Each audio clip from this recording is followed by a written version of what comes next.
Have you thought about how organizations, so within the context of the workplace, that we can help people learn from the regrets, maybe in the first place focused on the regrets they have regarding their professional career and the workplace? There are all kinds of things that people can do. Let me give you an example. I'll give you a bunch of examples.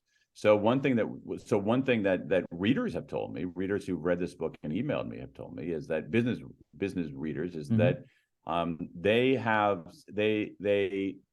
were dealing, like, let's say, I'm thinking of at least one example. So there's someone who runs a small operation, and he decided to share one of his regrets with his team, but instead of saying, just stopping there. Okay, you don't just stop there. You don't say, "Oh, I regret, not doing X or not doing or doing Y." You say, "Here's the regret that I have. Here's what I learned from it, and here's what I'm going to do about it."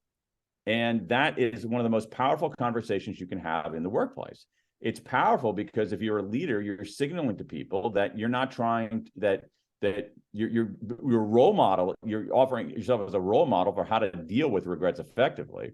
You are giving them the psychological safety to express their own regrets.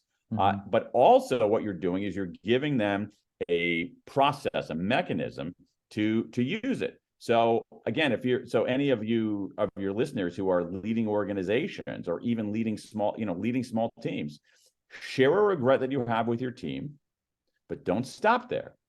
Tell them what you learned from it, and tell them what you're going to do about it. And that's a very effective thing to do. There's another great idea. It comes from Tina Seelig at Stanford University, that she calls a failure resume, where everybody has a resume or a CV that has all of their accomplishments and accolades. This is the reverse of that, where you list your failures, your screw-ups, your mistakes, but you don't stop there.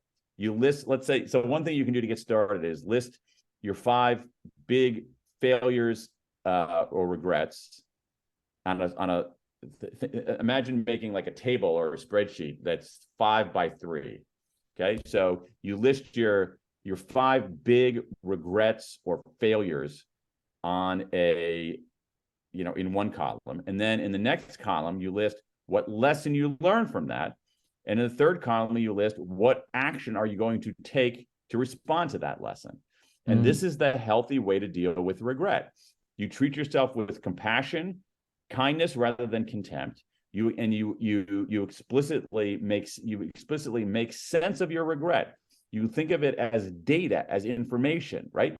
You don't ignore it and you don't wallow in it. You confront it. And when we do that in the business world, Nick, we have piles of evidence, especially in social psychology, showing that if you deal with your regrets that way, it can help you become a better negotiator. If you deal with regrets that way, it can help you become a better strategist. If you deal with regrets that way, it can help you avoid cognitive biases. If you deal with regret that way, it can help you become a better problem solver.